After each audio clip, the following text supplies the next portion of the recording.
All right, my friends, we are back on another live stream. Tonight we have Matthew Poes and Anthony Grimani. How you guys doing? I'm good. Yeah, I don't think we've ever been on together like this, have I we? know Uh, this is a first. This is yeah, great. it's like matter and antimatter coming together. It's going to create some good reaction, we hope. And I hope I'm the antimatter. I'm just So, Matt. Matt, your voice sounds a little unique compared to everyone else's, especially on headphones. Why is that? What kind of microphone are you using tonight? It's the Sonic Presence. I think it's called the SP15. It's a USB-C stereo microphone. Kind of binaural. It's not exactly binaural because it's not in my ears, but it's right in front of my ears, so it gives you that spatial effect. So while we are going to be talking about speaker boundary interference response, I am giving you guys a spatial presentation at the same time. Awesome. Well, I very got to get one of those spatial. mics too. So I wanted to talk about this topic because it's something that's plagued my system in this house as well as my old house because I use very large tower speakers. As you can see here in the new theater room, we've got the RBH speaker system. And Anthony, those acoustic treatments look familiar, right? They do. I've seen those before. Yeah.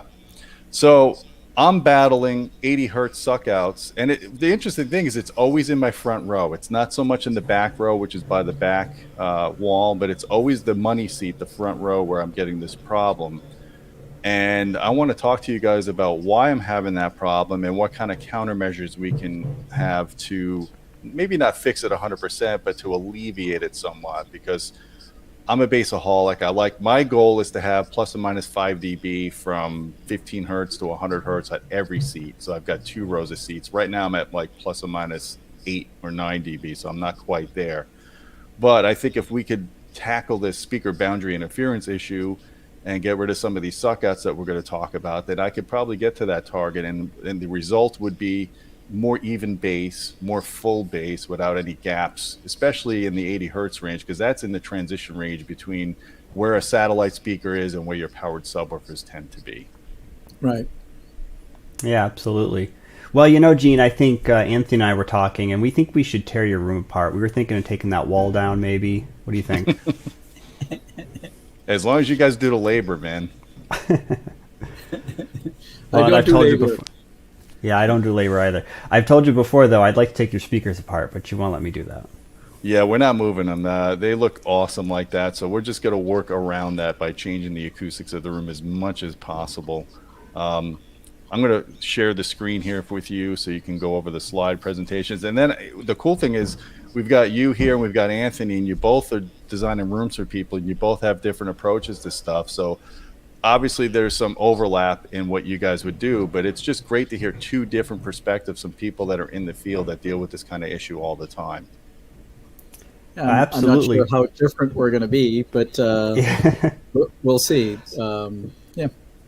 I Yeah, had the same sure. thought. I was thinking it is good to get different perspectives, but Anthony and I actually think a lot alike. So, Well, that's good. Great minds think alike. So one of the big problems in my room right now is my screen, and you guys both warned me I needed to put acoustic treatments behind this acoustically transparent screen. Right now, I don't have any, and Yeah. I'm going to be working on framing out the screen and putting at least 2-inch fiberglass behind that, and we'll talk about how that could actually help some of this problem as well. But let me Yeah. share. And you can still see us, so if you need to use hand gestures, I know Anthony likes to talk with his hands. He's an Italiano like me, so you have that ability here. let me know when the slides are up. I can't actually see what you guys see. Yeah, it's up. They're up. Oh, Yeah. all right. So this is the presentation on speaker boundary interference response. It has my name here, but we're all doing this together right now.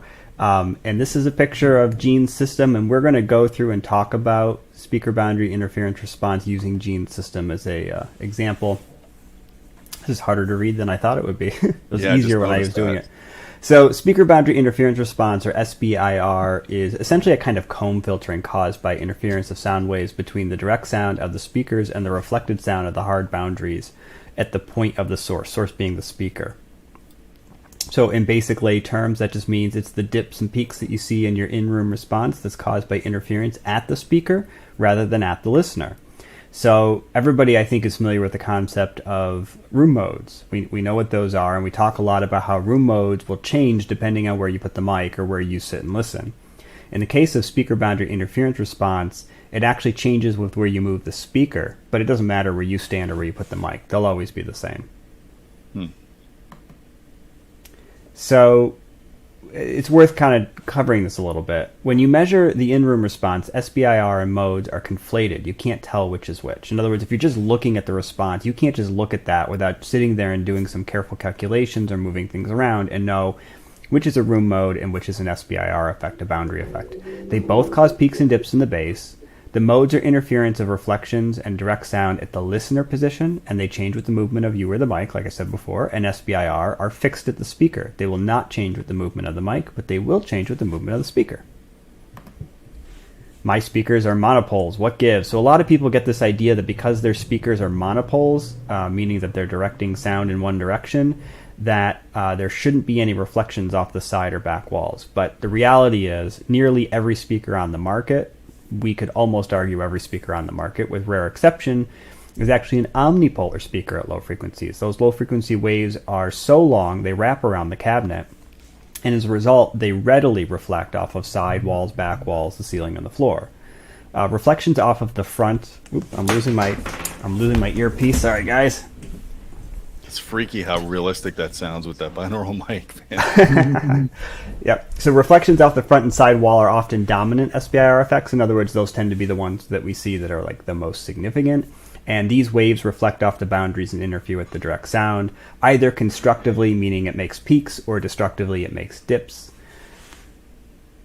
So if you have a subwoofer or a speaker that has woofers on the front and the back of the cabinet, does that help any of this at all? Or is it basically the same thing? Are you still dealing with the physical limitations of the distance of the speaker versus the walls? It can change things. So I don't have as much experience, I guess, with speakers that are like that. It's subwoofers that I tend to see this with. So it's not uncommon that if you take a subwoofer that's really big, like an 18-inch subwoofer. Anthony, you sell actually an 18-inch subwoofer. It's not actually that deep for an 18, but as you know, some of those big subwoofers can be 2 feet deep. And one of the things that can happen is that because the source end of that is 2 feet from the wall, you can end up with potentially peaks and dips in the response when you start to pull it out from the wall. You know, it's unlikely you can push it right up against. Some of them have the amplifier built into them. You've got wires and cables and everything coming off the back. So it ends up being, let's say, 30 inches from the wall, something like that. And you end up with these peaks and dips in the response, even at those subwoofer frequencies occasionally. So sometimes flipping the subwoofer to the side so that the cone is actually closer to the wall, or even turning it around completely so that the cone is facing the wall, will change these peaks and dips, sometimes for the better, sometimes for the worse. And so in that sense, yes. And you can have some benefits then with subwoofers that have drivers on both sides of the cabinet, for instance. Right. Yeah, and I did that in my own theater room. I had a rear firing subwoofer, and when I fired the woofer, the driver against the wall, it got rid of like a 60 or 70 hertz dip that was there when it was firing forward. So I didn't even think about it. It was an SBIR issue I was fighting. It could have been a combination of SBIR and standing wave, just knowing that the quote, turning it around is the same thing as moving it 12 inches or something. And that can have a profound effect on the interaction between the drive unit and the various reflections in the standing waves. So Dawn's not with us, so I'm going to take over the role of being the drunk of the night. This is actually not bourbon, it's Scotch. It's called the Freud, for those of you who are in the knowledge. It's a pretty crazy whiskey, so Slancha. And you're drinking it neat, too. It's not even on the rocks, right? Straight, baby, straight. Yeah, that's some hardcore stuff right there. Later we'll tackle the chocolate. That's for I gotta go downstairs and get some. Anyway, so it's interesting that the radiation of the device is omnidirectional, but the source point is, when you look at a subwoofer or a speaker, there you could point to, I guess, a geometric center to where the waves are coming from. And it's not always obvious when you're looking at it. It depends on the type of cone. And as you turn this thing around, you're actually moving that geometric point. And that could be enough to change some important relationships between this reflection, this standing wave, which results in a radical change of your measurement and, of course, the sound quality at the seating position. Yeah, so a good tip to you guys, if you have problems placing your subwoofer, and if you like that location, try turning it. Try turning it, firing it at the wall. Exactly. That could be the best tweak you can do. Yep. Yeah, Simple. I've heard a lot of people that are afraid to do that. Honestly, you should try it and just see what happens. It can't hurt anything. I mean, Right. the only thing you wouldn't want to do is you don't want to take the driver and just push it right up against the wall. There needs to be some air gap there. Right. Right. All right, so on to treating it. We're actually going to get way more into this than what you've got here, but I want to mention that SBIR can be problematic. It's hard to treat. It's easier said than done in a way. Like modes, we're dealing with very low frequencies often. They can range, though. I mean, you can see SBIR effects as high as 500-600 hertz, but you can see them all the way down into the 30 hertz range.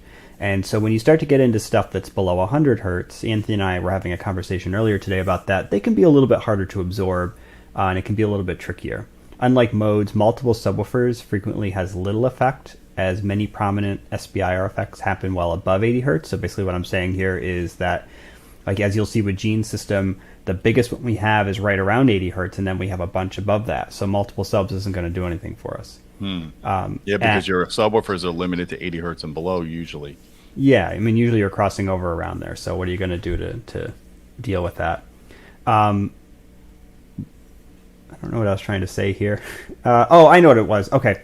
When the speaker is pushed back towards the wall so that it's really, really close to the wall, that causes those SBIR effects to tend to go up higher because it's a quarter wavelength that we're talking about. So when the quarter wavelength is a shorter distance, then what we're talking about is an interference that's happening at higher frequencies. At this point now, it's starting to happen at things like 200-300 hertz. Well, a 4-inch absorber on the wall, even a good 2-3-inch absorber with a panel on the front, is going to have decent enough absorption in that, let's say, 200 to 500 hertz range that it's going to be pretty effective. Whereas if we're having it happen at 80 hertz, 2-3-inch panel isn't going to do it. A 4-inch panel is probably not going to do it either. And so you start to have to get into more specialized products, either things that have diaphragmatic fronts to them, or are like 7-8 inches plus bass traps. At farther distances, the quarter wavelength increases. Well, I already said this. I'm not going to say it again. So that's interesting. I'm going to interrupt real quick. So I've worked on projects where there was a nasty cancellation from the round trip between the speaker and the front wall. Just to be really clear for everybody, the problem that happens, and I actually have a little some slides over here if you want to see them. But if a speaker's facing you and there's a wall here, some of the sound, the wave of that speaker is going towards you, and then at low frequency, that wave is also going to the front wall and coming back. And if that round trip ends up being half a wave, which is it's out of phase, which is a quarter and a quarter, now the two things are out of phase with each other, out of polarity with each other, and what you get is a cancellation. And so what do you do? So one thing is move the speaker further away from the wall so that round trip moves down in frequency, but also there's more distance. That's one solution. Second solution is put some absorption there, which if that round trip is putting a cancellation, because of the round trip, putting a cancellation at 780 hertz, you got to have some pretty thick material to deal with it. But you can also, like Matthew's saying, is move the speaker closer to the wall so that the round trip is causing a dip at maybe 300 hertz. And at 300 hertz, it's not that hard to put an absorptive material that's going to kill that round trip. So it's a little counterintuitive that if a speaker has a problem on its own close to the front wall because it's a really correlated reflection that causes a dip, it's counterintuitive that all you got to do is actually put a little bit of treatment, and maybe that's the best of all worlds if you had nothing else you could do. There is no doubt that if you had lots of room and you're trying to go for a really audiophile performance, get the speaker further away from the front wall and further away from the side wall so that that extra path length moves those dips to a lower frequency, but also because it's so far away, the cancellation is not as effective because it's had to go a long distance. But if you don't have room, if you don't have 4 or 5 feet to go, sometimes it's better to go fully the other way. Just put the thing right up against the wall, right there, and put a little bit of 2 or 3 inch or 4 inch thick absorption right around the speaker. And like they say in French, et voila, you've taken care of the thing. So this is a good case for putting in-wall subwoofers, if you think about it. In-wall speakers are in-wall subwoofers. So inherently, an in-wall speaker, what's the boundary interference response of an in-wall speaker as far as the front wall is concerned? If it's a front wall, what do you think?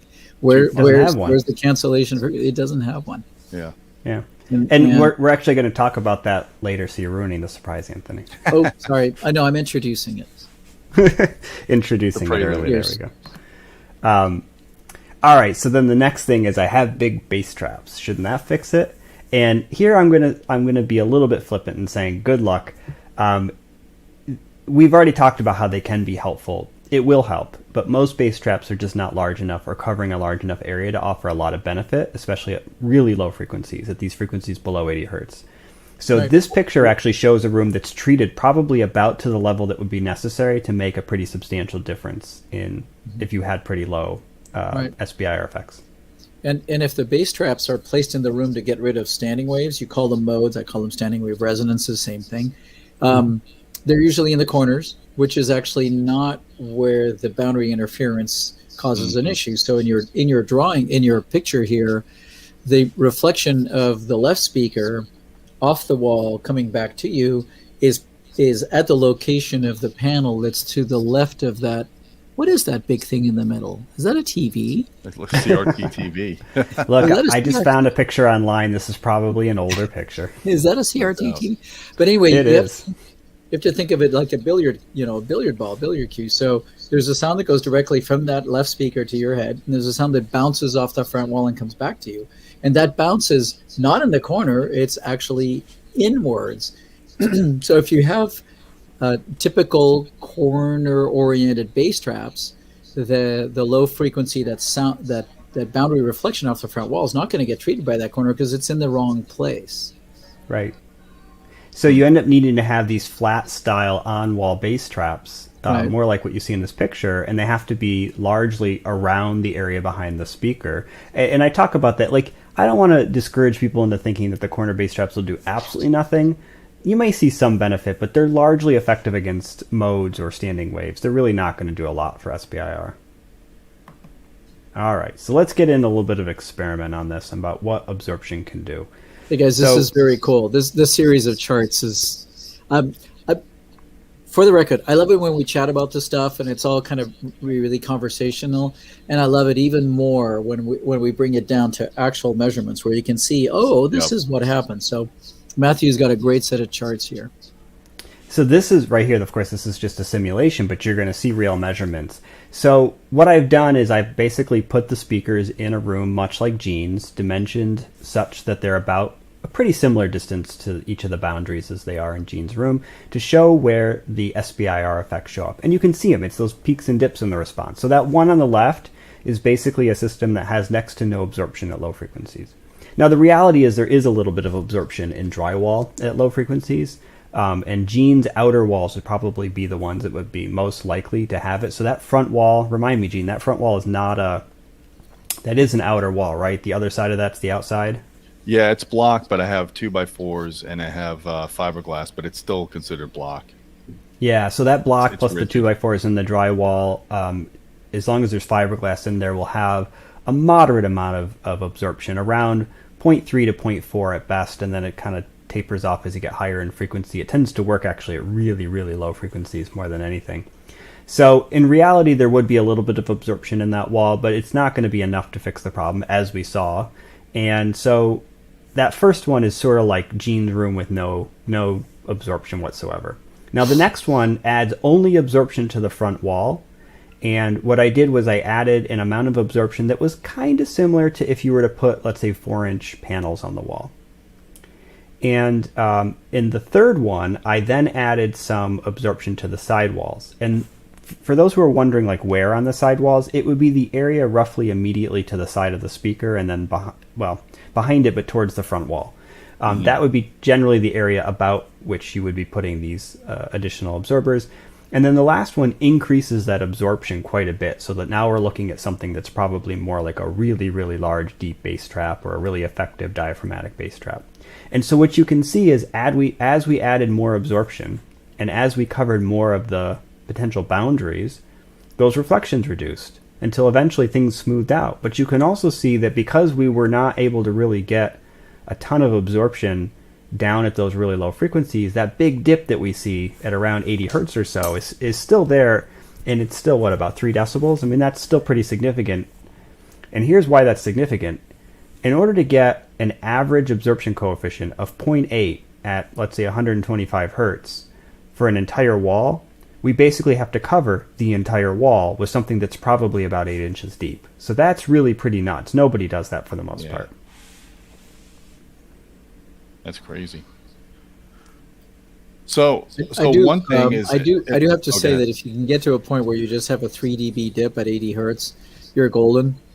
Yeah. If you could flatten it out, you would hear the difference. But by the time you get to that, you're so much better than that both theoretical and, in my experience, real practical result of really bad interferences. So you're going from 20 or 30 dB errors to 3. Man, that's so much better. Absolutely. And I would absolutely advocate for using absorbers to try to get there. I think the point is they work and they do what they're supposed to do. You can see the significant improvement. On the other hand, it's important to remember just what it took. Like, I think I think you and I have talked about this, Anthony. This is setting expectations. I don't want somebody to think they can go out and buy a pair of 7-inch thick bass traps or something like that, stick them on the wall, and go from the left one to the right one. Right. Now, Matthew, you said, like, use absorbers. Can't you use one of those automatic EQ things to, like, fix all this? You can correct all that, right?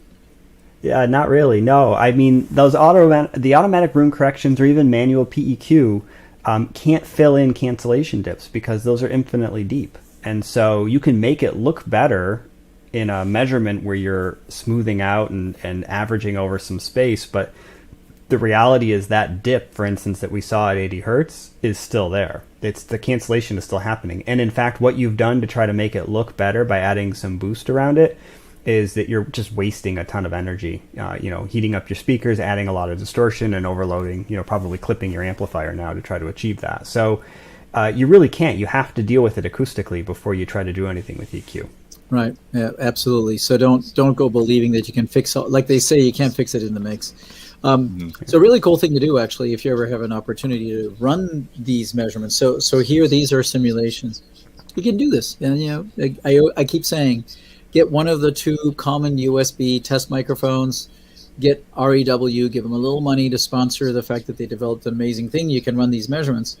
And if you put either a subwoofer or a speaker on a little dolly with wheels, you can actually keep running measurements and move the speaker around and watch that dip come and go, or add various forms of absorption. You can see that come and go.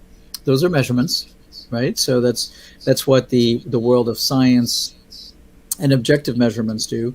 But you can hear that. On music, you'll hear that bass guitars or stand-up bass or drums or things that have low frequency registers just get from kind of weird to clean and crisp and I would say dynamic. It's obvious. It's very easy to hear. Real quick, Matt, you don't have your speakers on your computer on, do you? Because every time Anthony talks, we hear kind of an echo. I don't know. I'm using these earphones that keep falling out.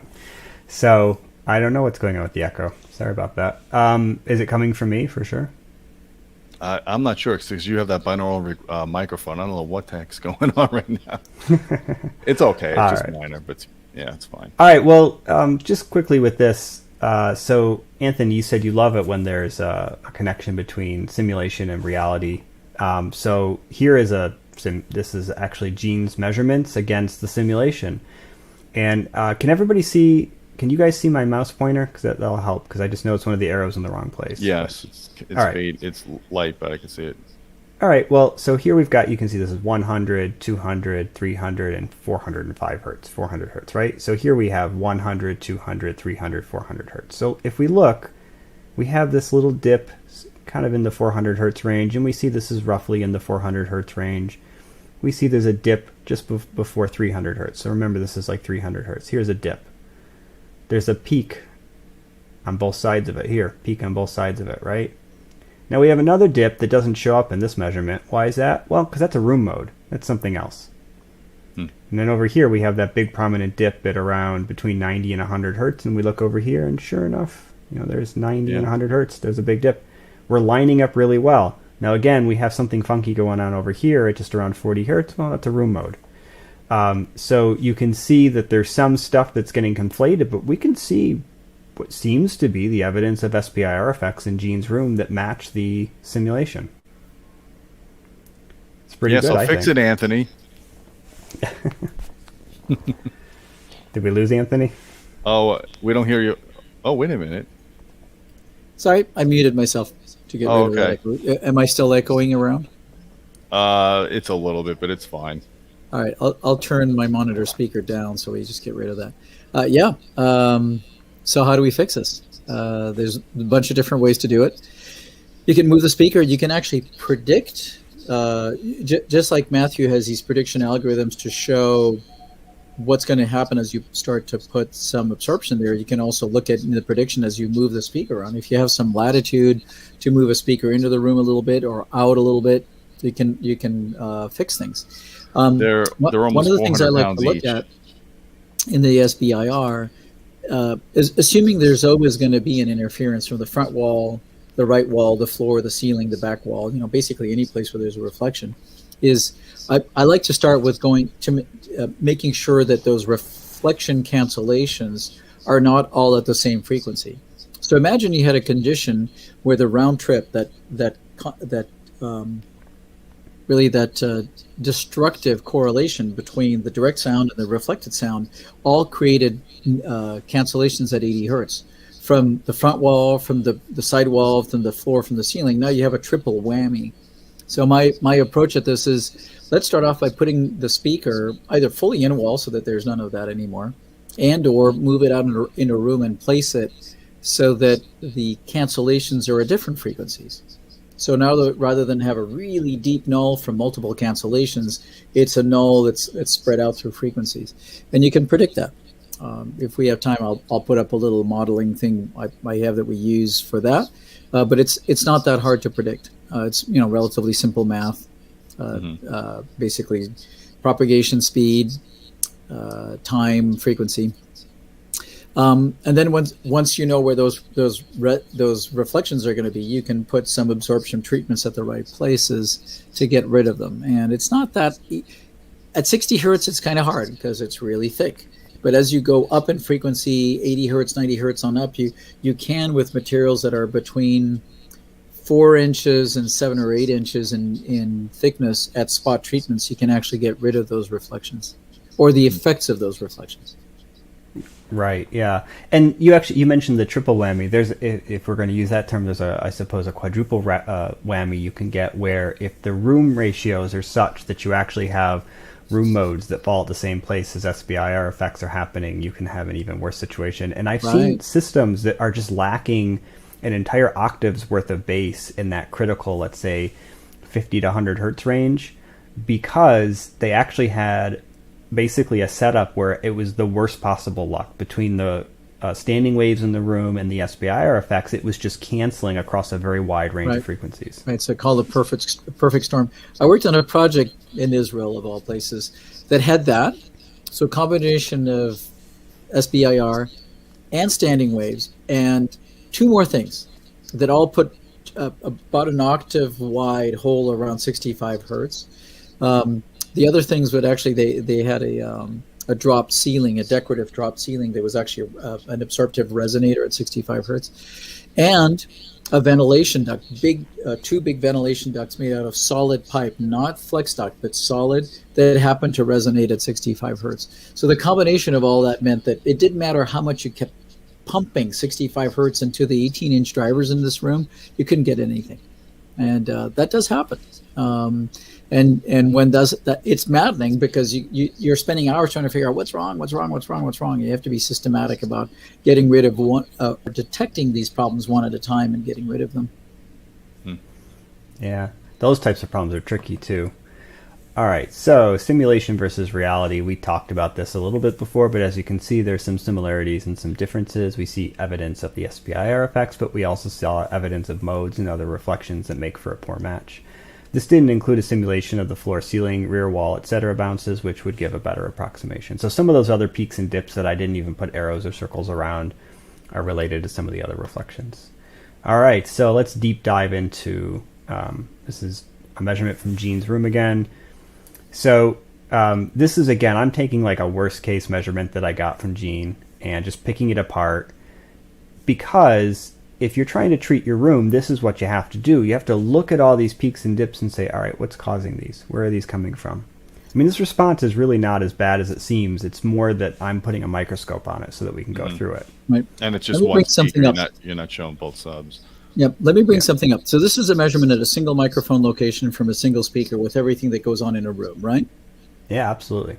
This is what happens. This is real. You guys, I don't know if you understand, but these big, huge wiggles look dramatically horrible. What you want is a nice smooth line, maybe with a slight tilt, but what you want is all of the frequencies to be restituted evenly without giant mountains going up and down. And then the reality is that a perfectly good linear speaker driven by a perfectly good amplifier with perfectly good everything, by the time the waves are launched into the room and they're bouncing all over the place, a microphone's going to measure this. And that's actually what's going, in the direct field from that speaker to your ear with all the reflections. This is reality. Now, in reality, it doesn't actually sound that bad because there's other things that help fill it in. You've got two ears, you're moving your head around. But this is actually what people like Matthew and I are used to seeing all the time. And the exercise is, how do we smooth this out? How do we make this less bad?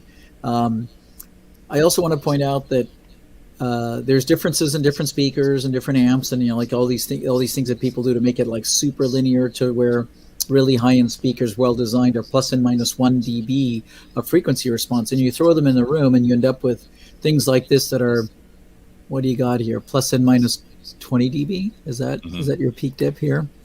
Yeah, it's quite a bit. Actually, I'm pretty sure if you took this speaker into an anechoic chamber, it would probably fall into the plus or minus 1.5 dB range, just because dB. it's a DSP-based speaker. Right. Yep. So this is a point at which we all say the acoustical character of what's going on in the interaction between the speaker and the walls in the room have an enormous effect on what you're going to hear. Enormous. Very. And this is an acoustically treated room. Imagine if there was no passive treatments at all in the room right now. Right. That's crazy, huh? And I would like to actually, at some point, if you allow me, Gene, to take those treatments out of the room, do a baseline measurement, and then put them back and do a treated measurement to show people, because we had seen that it absolutely was making a difference. And so I'm sure some people would look at this and be like, oh my God, that's awful. I've seen better. But like I said, this was a measurement that I grabbed intentionally to find one where I could highlight these effects. You can see that there's minimal smoothing. It's 1/24th smoothing. It was taken from one location. It's just the one left speaker and its subs. You saw that other measurement look quite a bit smoother. There's a reason for that. That was actually using all the subs. So anyway, I think that as Anthony said, this is real world. This is what we see. I've actually seen much, much worse than this. This is really not all that bad. But this allowed me to show you guys things like we're up at 400 and something hertz here. And we've got a front wall SBIR effect up there. There is an opposite wall SBIR effect down in the 80 hertz range or so, 70 hertz, somewhere in that range. There's axial length, width, and height mode. So Gene's room, we were talking about room ratios. Gene has the bad luck of having a room whose dimensions are close enough they're a close enough ratio to each other that a bunch of basically the length, width, and height axial modes tend to lie not on top of each other, but very, very close to each other. And it leads to some cancellations, constructive and destructive interference that's close by. And this is one example where right in this range here, there's a whole bunch of them. So that was bad luck. The placement of the speaker in this particular case also made it so that the front, sidewall, and floor SBIRs were very close to each other. So there was a cancellation that was I think it was 71 hertz, 72 hertz, 87 hertz, something like that. So they were all very close. We've got this axial width mode here that we can see, and then down here we have a ceiling SBIR effect. Ceilings are another common one where you tend to see problems. I don't see this in Gene's room, which is good. Now, Gene, you have treatments on your ceiling, which is part of probably why we're not seeing this, but you've got the very low one. Those treatments aren't going to affect anything at 30 hertz. But I almost always see one up here, somewhere between around 150 and I'd say 350 hertz. There's something, often in the 200 to 300 hertz range, and it's almost always a ceiling reflection. And just putting some halfway decent 3-4 inch panels on the ceiling with a little bit of an air gap, or even just 2-3 inch panels on the ceiling at all, can usually mitigate quite a bit of that. Yeah. All right. Okay, so what is the deep dive? Matthew, quick question. Do you see this little band on the bottom that says "Stop sharing" and "Hide"? Yeah, you want me to stop sharing and Why don't you hide? try hitting the hide, see if that all goes away. Oh, I didn't know. That'd be I didn't see nice. that. Thank you. All right. Little chocolate for me. All right, so we use this as an opportunity to figure out the causes. We saw the peaks and dips. They coincided pretty well with our calculations. We expected that. One thing to keep in mind is that rooms are rarely cuboid. Cuboid, like a perfect rectangle. The calculations presume cuboid rooms. Gene's room is not a cuboid. He has a closet. He has a riser. That goofs things up.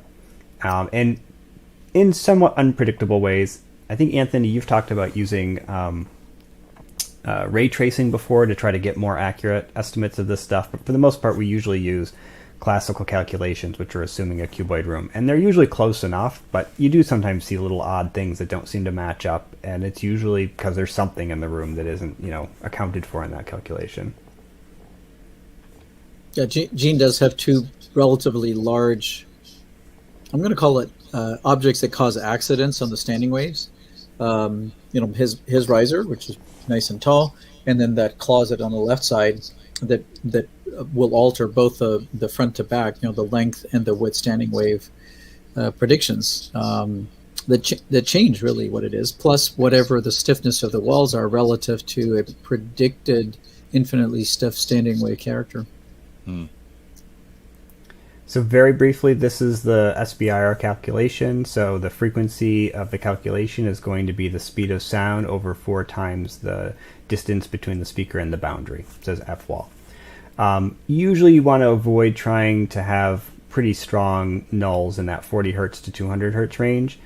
And it's best to do that by keeping the speaker either very close to the wall or very far away from the wall, depending on what you're trying to do. With really big full-range speakers like Gene's, you could stick those speakers 10 feet from the wall. You're still going to have some effects. It's just going to move them down in frequency because those are full-range speakers with a response below 20 hertz. But as Anthony was mentioning, in a perfect world, those speakers are huge, and Gene's room is actually huge. But in a perfect world, Gene's room would be even huger. It would be a much larger room, and you would place those speakers farther out, and it would actually probably reduce those effects somewhat. Mm-hmm. Yeah, I can't really bring them out any further than they are now because it'll bring them too close to the front row, and it would look weird. So I think probably in my case, we're going to have to look at some passive options to kind of tweak and that out a little. And that's what you do. I mean, at the end of the day, what's your room length again? Like 30 feet? No, it's only 25. 25 feet. 20 feet wide, 25 long, and 10 feet high.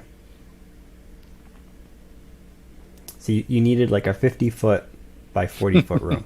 Yeah, I'll just get rid of one of the bedrooms. That I didn't need my other part of the garage either. But whatever.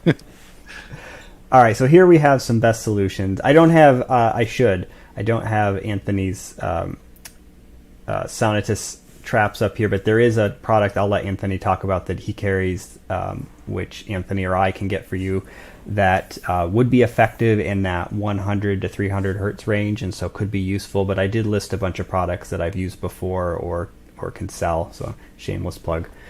That does work with this. So absorption behind the screen is actually a great trick, whether you're using a product that's actually like a made bass trap or just putting absorption behind the screen, doesn't really matter. The screen itself, if it's a woven acoustically transparent screen, the screen itself probably isn't going to do a whole lot. It'll ever so slightly filter the high frequencies. Gene actually has a perforated screen, which is a different style. That may act a little bit like a diaphragm. I'm going to speculate that may be true. It definitely is. When the bass is hitting, that thing was beating like a drum. That's why I got to put some fiberglass behind it. I just couldn't believe it. And there was some pretty bad resonances I was measuring on the center channel. I got it out with EQ, luckily, because it was like in the 100 to 200 hertz range. But I know if we stick some fiberglass behind that screen, it's going to really change things, so I don't have to use as much EQ to fix it. Yeah, well, if you do get high Q resonances, like Anthony was talking about some things in the room that were in that room in Israel that were causing high Q resonances, usually adding dampening lowers the Q. And so adding some insulation behind the screen is going to lower the Q. And it can become an effective bass trap, basically. And the thing is, like, that screen is so huge, and it's that whole wall that's a problem. So being able to cover a large portion of that area and hide that absorption is a nice thing. So don't forget the screen. Like, I think people get hung up on this idea. Even if you're not using an acoustically transparent screen, as I said, it probably acts as a diaphragm, which would be helpful. But even if it didn't, low frequencies could care less about a little vinyl piece of material. It's going to travel right through it. So at 100 hertz, whether it's a woven, a perforated vinyl, or regular vinyl, it's transparent. And you go, if it's not perforated, how is it transparent? Well, at 100 hertz, a piece of vinyl is just transmitting through. The waves just hitting it. It's moving. It's just moving with the air molecules. Think of it that way. It's providing a bit of impedance. It's not like it was nothing there, but it's a very small effect. And so being able to put something that's an absorptive device in that first reflection point between the speaker, essentially the back of the speaker, where the low frequency waves hit the front wall and come back and hit you delayed, is extremely useful. So the devices like the base mods that are shown here, or what in the Sonatus line we sell under what's called a deco absorber, which is a diaphragm absorber it's called deco because it's decorative. The wood is actually decorated in a few different shapes and different colors. Those are useful because they do impede the natural reflection that you would get off the front wall and change the character of that reflection to reduce its effect. So is it better to fill that entire back of the screen with fiberglass, or is it sufficient just to put a couple of 2x4 panels? So my view is that depending on how much thickness you have, regular fiberglass in 2 or 3 inches is not going to do anything at 100 hertz. So Matthew was showing all these predictions. Let's just put the middle of that dip at 80 hertz, right, Matthew? Is that where you were seeing it? Yep. So roughly 80 hertz. An 80 hertz wave is about 12 feet long.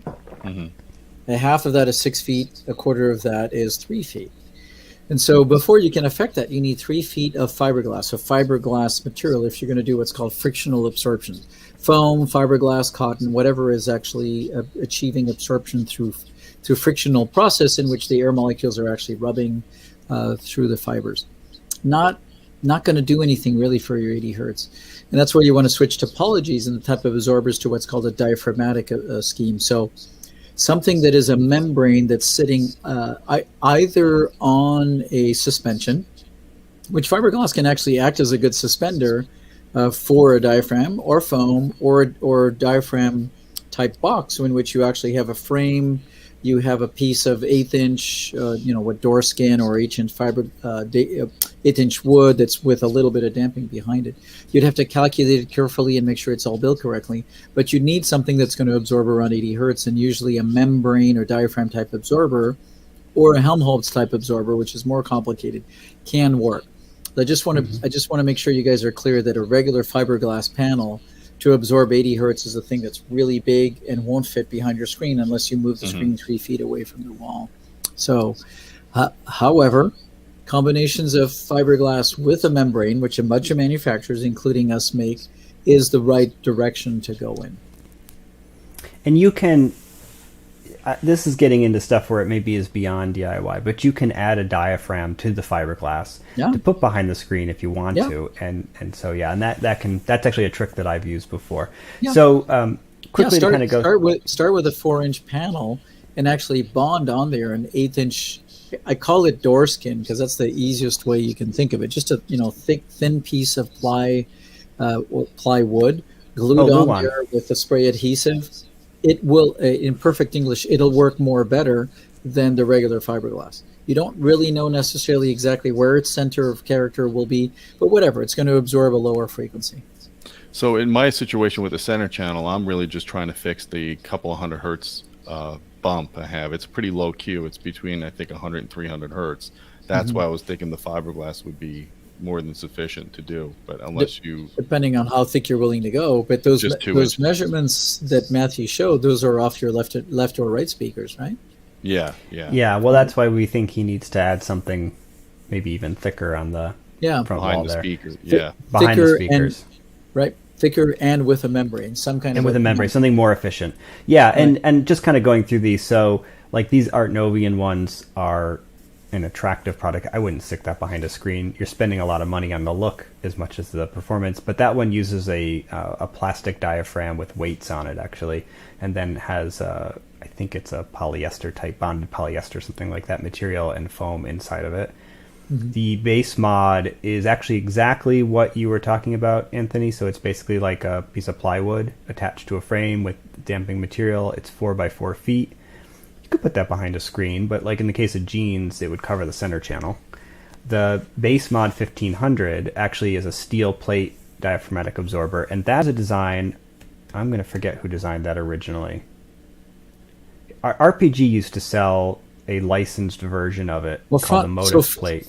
So the original Modex was a Fraunhofer design out of Germany. Yes. That was a pretty pretty complicated combination of is how it sort of sounds like an art piece. It's a multimedia combination of steel, metal, wool, and other things. But that was a design from the Fraunhofer Research Institute.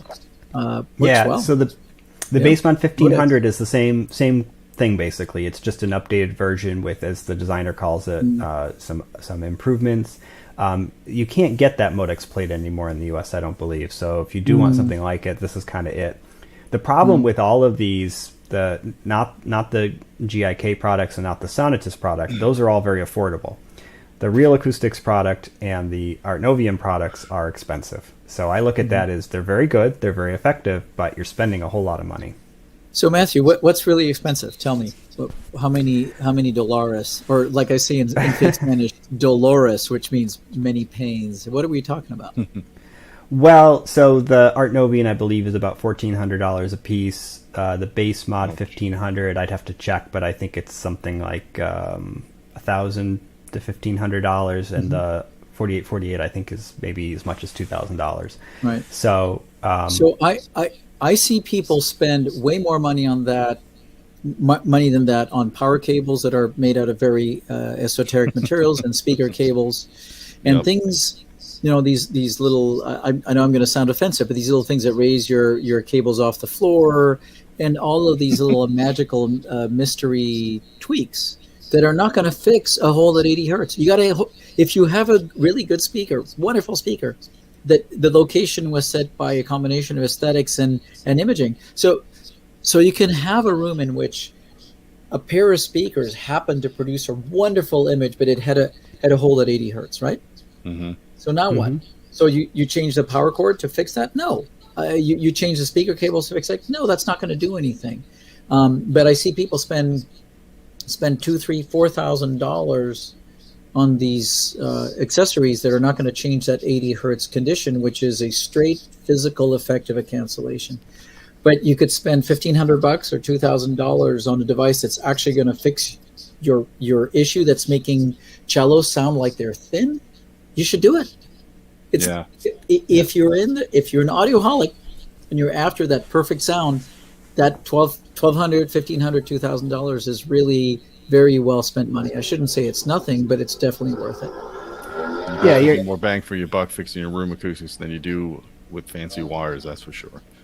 Yeah, absolutely right. And the reason why those Real Acoustics products are good and why I like to sell them is they work really well. I mean, they're just very efficient absorbers for their size. That base mod 1500 is like less than 4 inches thick, or maybe about 4 inches thick on the wall, but has essentially the capability of absorbing the same way that it is if it was 3 feet thick. We have a quick super chat here. Someone's asking, will a transmission line subwoofer have the same issue? I mean, the alignment of the subwoofer doesn't change this. Yeah, it's a physical wavelength issue. So to be clear, if a ported subwoofer has a port here or there or here or there, its interaction with where the SBIR are going to change compared to a non-ported subwoofer, and that really has nothing to do with the technology in the transmission line or the port or the resonance of the port. It just has to do with where the wave is emanating from, and those are all predictable physical effects. It's just going to move it to a different frequency this way or that way.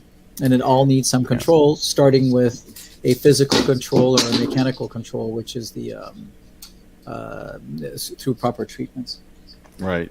I mean, a port or the opening of a transmission line is a low frequency source. And so if it's a transmission line and it's, for instance, really tall, so your bass driver maybe is on the floor and the opening of the transmission line's up near the ceiling, then over the operating range of that transmission line, which might be like an octave, maybe an octave and a half, depending on how it's been damped, let's say it's at 30 hertz, that's sort of the center frequency. Then you have to look at SBIR effects over that range of, let's say, 15 hertz to maybe as much as 60 hertz or something like in that range is being affected by that area up towards the ceiling instead of by the floor, because that's where the majority of that sound is coming from. Okay. All right, so we've covered bass traps. Common bass trap techniques that work. So the front, back wall, and ceiling are often the biggest problems, as is the side wall immediately around the speaker. I was mentioning this before. So we've been talking a lot about putting bass traps up on the front wall. I had mentioned that putting them on the side walls. So whether you treat that sidewall area at the first reflection or not, that's up to you. It affects the sound, so it's sort of a choice you have to make. But this is a different area. This is not the first reflection, but this is a point where a lot of those low frequency reflections are happening, and that's the area that's closer to where the speaker is, up to the front wall. That's a good area to treat.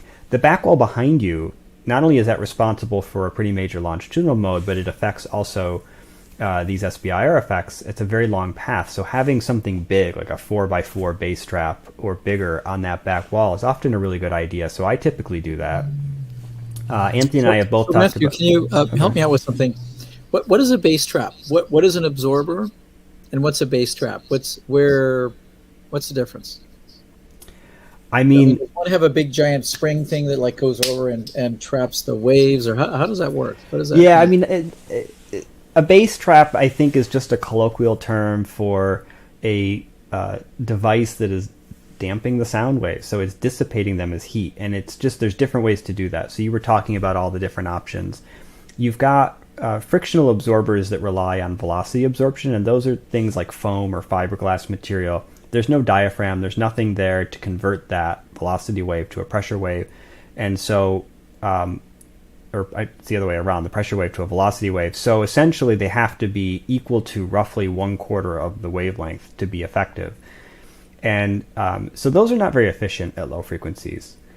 Now, as soon as you start to add some sort of a membrane to the front of those, you've got essentially a conversion of that pressure wave that's near the wall to a velocity wave, and so they become more efficient.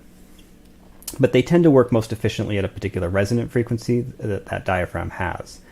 As you get in, you can also have Helmholtz resonators, which are essentially doing the same thing. It's just that it's got a Helmholtz resonance, and so that is like, imagine a ported subwoofer without the subwoofer. So the port itself is still resonating though, and it creates a damping at that frequency that it resonates at. So it's not trapping the bass, it's just dissipating it as heat. And there's just a variety of ways to do that. But we differentiate bass traps from other absorbers because most absorbers are velocity absorbers, and they're very inefficient at low frequencies. So those types of treatments, which are most specially designed to work at low frequencies and to be most efficient at those low frequencies for their size, get the name bass trap, I guess. Yeah, it's a term, right? Yeah. Just like that black plastic thing with a bunch of buttons on it is a remote. I mean, it's now the term trap. It's always interesting to look back at the history of like where was that created. But mainly, I think of it as a device that tends to be not relying on just friction, but some other kind of resonator, whether it's a Helmholtz, which is a tuned port, or a membrane. And it usually is selective. It's effective over a relatively narrow range of selective frequencies, but it's all based on a resonator type device. And I see people sell things that are just a big chunk of dense fiberglass and call them bass traps, and they're not. I mean, in the colloquialism of it, they're not. They're just a big absorber that happens to work at low frequency. For our purposes over here in the conversation of how to treat SBIR, it almost doesn't matter as long as the thing is taking care of 80 hertz, whether it's made out of fiber, just big thick fiber, or thinner with a membrane or port resonators, whatever. As long as it gets rid of 80 hertz, we're happy, right? Yeah, definitely. Absolutely. If it works, it works. I think a lot of people have tried large velocity absorbers, we'll say, and had not such great results. And then you mentioned something that I think is worth noting, and it's why I think it's worth hiring somebody like you or I to help with this. The other problem you can have with the diaphragmatic bass traps is that you can miss the key frequency. And if you miss it by a little bit, it's not a big deal. It still works. But if you miss it by a lot, then you've got a very expensive piece of decoration. Right.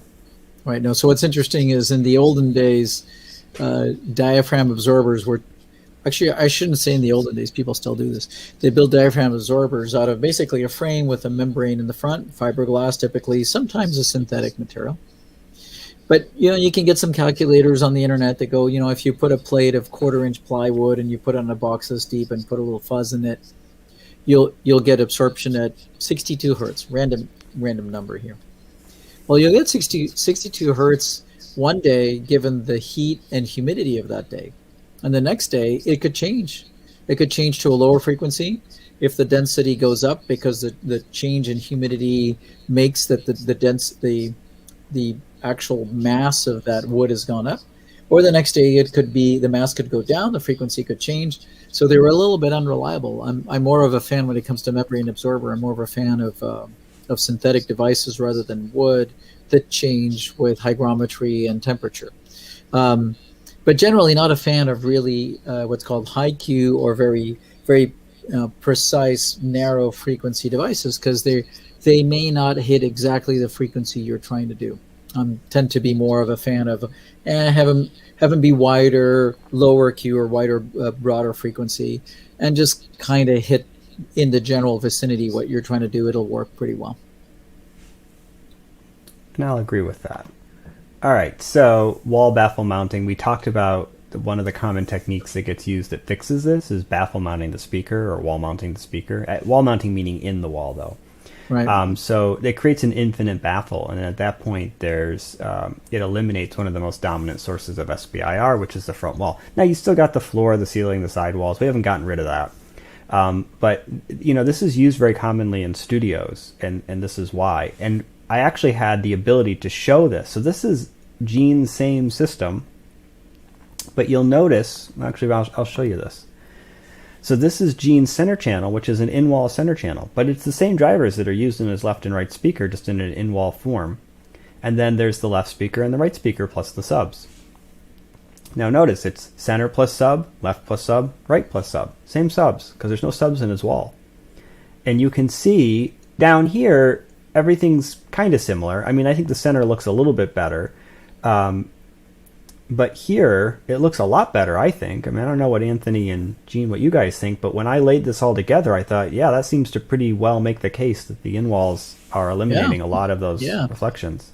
The center, which is shown here in an orange, is smoother. It's not perfect, right? None of this is perfect, but if you follow the center line, it bumps up and down. It's a little bit louder. There's less variation. Mm-hmm. And you look at the green, which is your left channel, and it's bada bing, bada boom, bada bing, bada boom. It's up and down, and that's just the effect of SBIR or of overall SBIR, including the front wall. The center speaker being in the front wall, you got rid of a major boundary, and it's a lot smoother. It's a better start point. Plus, you're getting the reinforcement from the front wall, so suddenly that same speaker gets 3, 4, 5 dB more performance without needing the amplifier to work so hard. The cones don't have to move as hard. You would want to equalize that down and make it smooth, but now your speaker's idling. It's working at a half the power or a quarter the power. Yeah, but the only thing is you don't get the depth of imaging when you put speakers in a wall like when you have them out in the room. I guess that's a trade-off to get more even sound. Okay, so that's a whole other thing, and a lot of the work that's shown here, which is about the linearity of amplitude response and maybe phase response, if you're going to display that, does not tell you much about the perception of sound staging. So I know, Gene, you and I have talked about this quite a bit, Matthew a little bit too, which is all of the data about these things that are all about frequency response and are often expressed as what you hear in a mono speaker. It doesn't tell you what the imaging is going to be in stereo. Right. So there generally is a consensus that a pair of speakers peeled away from the wall far away gives you this bloom, this wonderful soundstage. And you're right. And I don't know that anybody can completely explain why. I think there's some psychoacoustic cues that are not fully understood that just give you that sense of soundstage depth. And what I mean by soundstage depth is not that things are just far away, is that you have a layering. So when Yeah. you're listening to the sound, there's some sounds that feel like they're close to you, mid plane and back plane.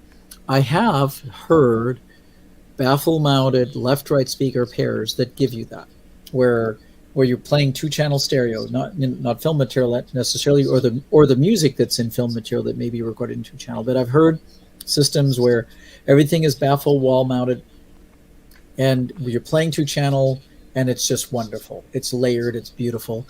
And I've heard other ones where it's all flat. There's no distinction between the different sections, different music, different tracks. So it's not 100%, but I will agree in general with what you said, Gene, that a pair of speakers peeled away from the wall with all of the crappy SBIR responses you get in the bass and mid bass do give the sensation of layering. And, I can't say that anybody knows exactly why.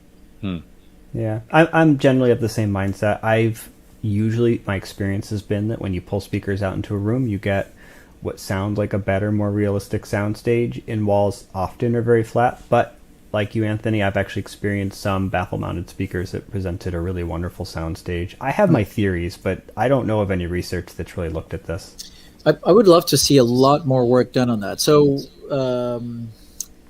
Floyd Toole and I have talked about this over long dinners with a lot of wine about, it's all good to look at single speakers, but you got to figure out what people really do love. In addition to proper frequency response rendering is also that soundstage, which is that impression, which is a magic trick of audio, right? It's not real. You got devices that are fed by amplifiers with things moving that give you the impression that there's an actual orchestra with you. It's a sleight of hand, right? But what is it in the setup of the room and the setup of the speakers, the radiation of the speaker, the sound power of the director, all of that stuff? What is it that gives you that, what I call holographic sensation? We're still a long ways from understanding all the variables in that. I do want to point out that the main speakers in big recording studios, the places that are making this stuff for us, the main speakers are usually baffle mounted. Yeah, that's a good point. Right? In recording studios, it's a very dominant way that they're done. Right, they're in a baffle soffit a little bit higher if there's a big window, so you can see through to the artists that are through the window. Do you think they do that to fix the SBR, or do you think they do that because of lack of space and they want to be in a near field and not have to take up a lot of space? So it's actually a much more it's a more complicated thing because they're addressing lots of acoustical problems by doing that. So you're also eliminating some of the very early reflections that you normally would have that are happening right around the speaker and the walls around it because it's in the wall. Right. So there's some studio design approaches that are built around the concept of these in-wall speakers, basically. Yep. Yeah. I've been into many studios in which those mains sound absolutely horrible. Like, how can you even mix on this? And they rely on the little Yamaha S10s for everything they were listening to, which is ridiculous. It's a really pretty bad speaker. But I've also been you and I have talked about some of the speakers that are commonly baffle mounted that are awful. Right.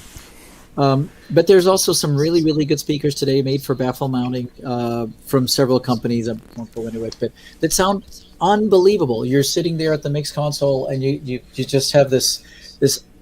I guess I'm going to keep going back to this holographic sense of layering, and you're moving the dials on the console and you can move things back and forth and left and right. So I just want to be clear that baffle mounting, wall mounting, however you want to call it, does not necessarily result in a collapse of the soundstage. There's more to it than that.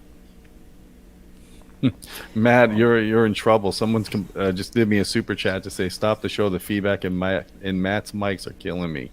Turn down the earbuds." The earbuds are not feeding back into it, I don't think.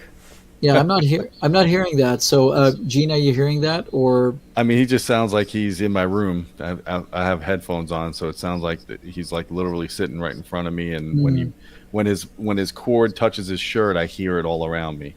So. Sorry about that.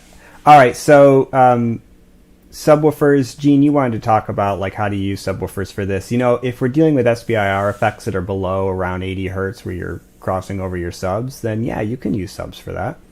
But when you're dealing with a lot of those other SBIR effects that we were showing that were really kind of like at 80 hertz and above, subs don't really do anything. So in your room, Gene, you really only had one or two problems that were below 80 hertz. Yeah. Yep. All right, so what about active absorbers? So this is not really all that related, but Gene, you passed around this particular device from PSI, and I thought, why don't we use this as an opportunity to talk about these? You were curious if it was real or snake oil, and the answer is, yeah, it's real, and they work. They're expensive, but they work. So this is the PSI AVAAC20. It's a potential option, but I have to say with caveats. So the first thing is that it tends to only work below 200 hertz. I think it's most dominant below 100 hertz for the most part, which is what you see in their own graph here. And you have to put it in the right location. So if you're trying to deal with SBIR effects, you'd end up having to have probably 2 of these on the front wall, 2 on your side walls, and 2 on the back wall just to address everything, which is the same thing we're saying with the absorbers. It's just that these are a couple $1,000s each. Bass traps typically are not going to be that expensive. Are these more effective? Well, it's smaller than a bass trap, but it's a whole lot deeper. So I don't know that it's more convenient for a lot of people. Like in Gene, in your home theater, I don't know that you'd want 8 of these. No, in most of the rooms I do, that wouldn't be better. Like the 4 to 6 inch panels that we can do on the wall using those efficient diaphragmatic absorbers are actually a better option. So this is an option, and it works as long as you do it right. It just, I don't know that it's a magic option. Right. Yeah, these Anthony, are mostly used in recording studios, right? I mean, I think that's where they were really designed. They say that they sell them for home theater. I would use these more myself. As a company, they say they designed it for use in mixing studios with speakers. But in a recording studio where you're actually recording instruments, it's not uncommon to have resonances in the room that you're recording in, just like you would any other room. But unlike, for instance, in a room like Gene's, or even in a mixing room, a mastering space where the speakers can actually be designed and set up, and you can use subwoofers to get everything really smooth. You can use DSP, and you can get a really flat, nice response. You can even use subwoofers to cancel reflections if you want to, just by delaying them by the right amount and then inverting their phase.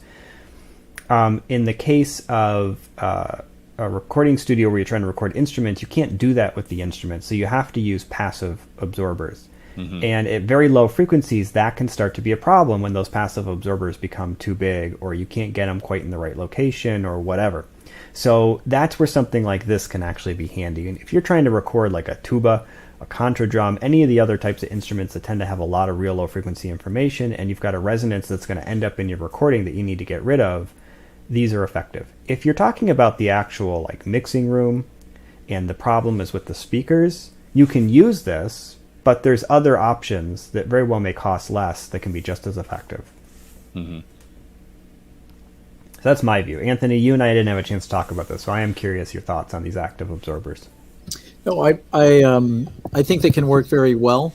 There's been a number of products actually over the years. Different approaches in terms of how the algorithm, but the idea is find the energy that's dominant at the microphone and produce a countering cancellation. It can only be one frequency. I think somebody made one that could actually be 2 frequencies. But in the chart you showed here, that's really not only about amplitude, but also about the decay time. It does help. I don't know that I've ever seen them in professional studios, interestingly enough. A lot of those do actually have proper low frequency absorption, good bass traps. The interesting challenges, of course, are that there's multiple frequencies where there's either standing waves or like you said, SBIR frequencies. So you end up with a bunch of them. It can work. It may just be as easy to do passive devices, whether they're resonator types or frictional types. Yeah, that makes sense. There was. So I'll mention something. There's a guy called Dirk Noy, based in Switzerland. I think Dirk is originally German, but he's based in Switzerland and does a bunch of research and spent a bunch of time on low-frequency absorbers. He did 2 AES papers on the efficacy of low-frequency absorbers. So he took a bunch of different manufacturers' products and just tested them. Put them in a room that had strong resonances, very stiff walls, and looked at the effects of them and established, using the traditional methodology of changes of reflection decay time to come up with an alpha with an absorption coefficient, which in the case of standing waves means you have absorption coefficients of 7s and 8s, which is nonsensical because it's not like a regular free field absorption character, but whatever, for lack of anything else. And in one of his tests, he did have an active absorber like that. I forget which one, which device it was, and it showed that for very spot frequencies, it worked very well. Interesting. That makes sense. Yeah, bag end I think still makes one of the other active bass traps, but it may have been the bag end one. I just don't remember. Yeah, that one's been on the market longer. Yeah, and then there's some that don't exist anymore. All right, so here's my concluding thoughts. SBIR is one of the most annoying problems we deal with when it comes to those peaks and dips in the response. I mean, we talk a lot about room modes, but I actually think a lot of people, when they're talking about room modes, are really conflating the two because they're both pretty dominant and they're both a pain in the butt. It affects subwoofers as much as mains, making subwoofer placement just as important. So Anthony, I don't know if you've seen this over the years, but I've actually done setup in a number of audiophile rooms, but also in retail shops that are setting up high-end systems where they get really into, they want their bass imaging, and so they move the subwoofers way out into the room as well. And it causes pretty severe SBIR effects. So like one of the first things I do in those rooms is push the subwoofers to either the left and right wall or the front wall. Yeah. All right, let's see. It can only partially be treated by absorbers and requires carefully chosen absorbers. So point here is not that absorbers don't work. We show that they do.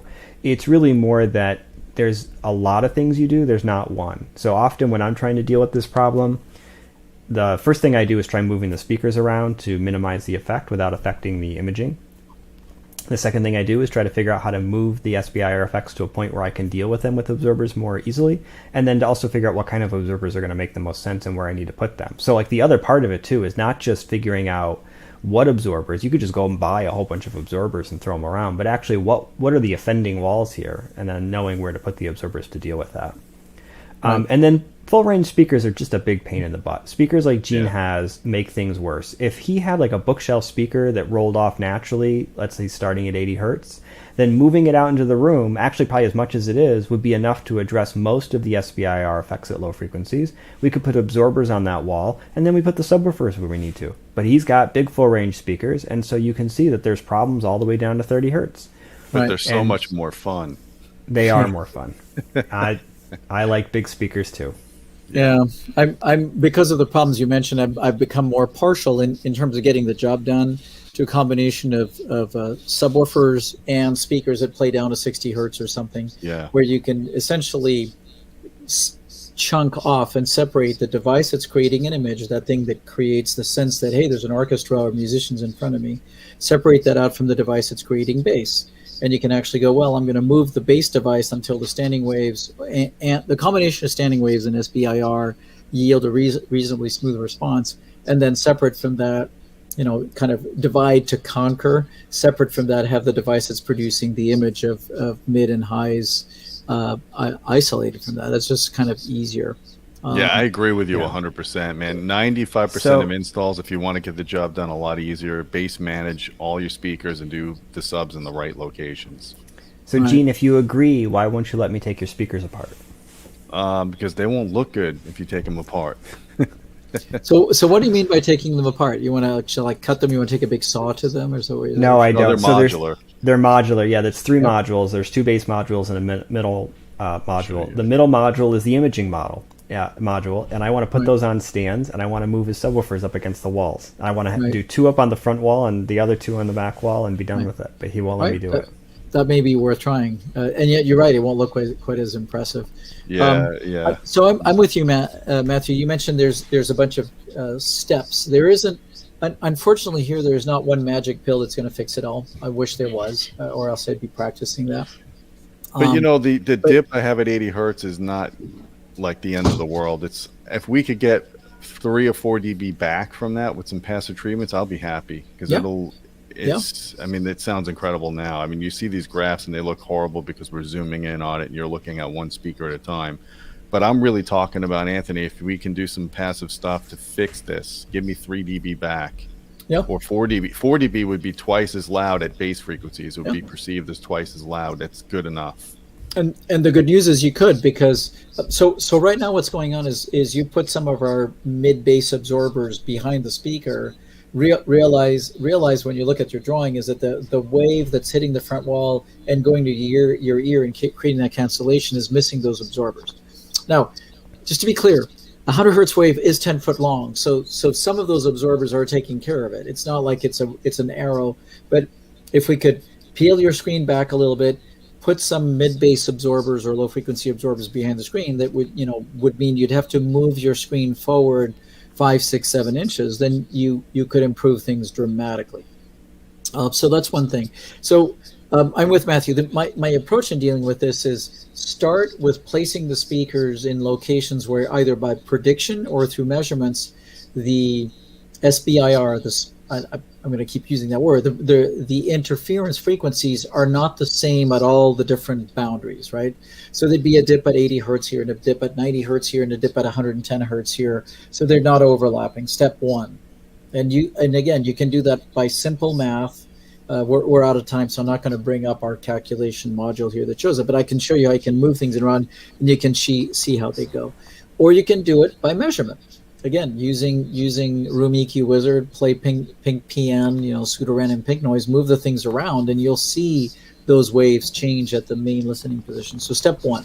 Step two, with the remaining problem area, start putting spot treatments of low frequency absorption or mid-low frequency absorption, depending on the frequency.